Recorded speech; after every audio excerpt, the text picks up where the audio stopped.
ಸತ್ಯ ಅಂತಲಾದ್ರೂ ಕರೀರಿ, ನಿಲುವಂತಲಾದ್ರೂ ಕರೀರಿ. ಕೆಲವು ತೀರ್ಮಾನಗಳನ್ನ ಹೇಳಬೇಕಾಗ್ತದ.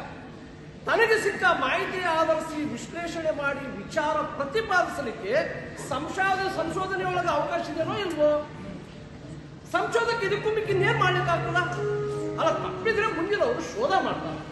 ನಿಮ್ಮ ನಿಲುವು ನೋಡಿದ್ರೆ ಸಂಶೋಧಕರು ಯಾವುದೇ ನಿಲುವಿಗೆ ತೀರ್ಮಾನಕ್ಕೆ ಬರಬಾರದು ಅನ್ನಂಗಲ್ಲ. ಸಂಶೋಧನೆ ಹೇಳಿದ್ರೆ ಅವಕಾಶ ಅರ್ಥ ಮಾಡ್ಕೋಬೇಕ್ರಿ.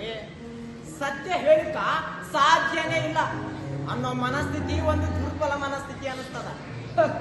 ಏನೋ ಹೇಳ್ದಂಗಾಗಿರ್ಬೇಕು, ಏನು ಹೇಳ್ದಂಗಿರ್ಬೇಕು, ಹೌದಲ್ಲ?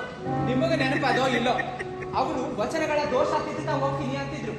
ಇದು ಎಷ್ಟು ಅಪಾಯಕಾರಿ ರಿಸರ್ಚ್ ಕಲ್ಚರ್ ಅನ್ನೋದನ್ನ ಅರ್ಥ ಮಾಡ್ಕೊಳ್ಬೇಕು. ನೀವು ಕೂಡ ವಚನಗಳ ಬಗ್ಗೆ ಕೆಲಸ ಮಾಡಿದ್ರಿ ಅಲ್ಲ? ಇವು ಕಾಲದಿಂದ ಕಾಲಕ್ಕೆ ಹರಿದು ಬಂದಾಗ ಅನೇಕ ಪ್ರತಿಗಳಾಗ್ಯಾವ. ಸಾಕಷ್ಟು ತಪ್ಪನ್ನು ಸುಡೋದು ಸಹಜ.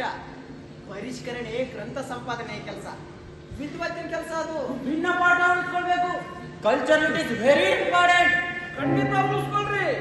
ಆದ್ರೆ ಯಾವುದು ಅಪ್ರಾಪ್ರಿಯೇಟಿವ್ ಅನಿಸ್ತದ ಅದ್ರ ಹುಡುಕಾಟನು ಮಾಡಂತ, ಅದ್ರ ತಪ್ಪೇನದ? ಒಂದು ವಚನದೊಳಗ ದೊಂಬ ಅನ್ನೋ ಪದ ಇತ್ತು. ಇದ್ದಕ್ಕಿದ್ದಂಗ ಆ ಪದ ಇರ್ಲಿಕ್ಕಿಲ್ಲ ಅಂತ ಅವ್ರಿಗೆ ಅನಿಸ್ತು. ರಾತ್ರಿ 11ಕ್ಕೆ ಫೋನ್ ಮಾಡಿ ಮಾತಾಡಿದ್ರು.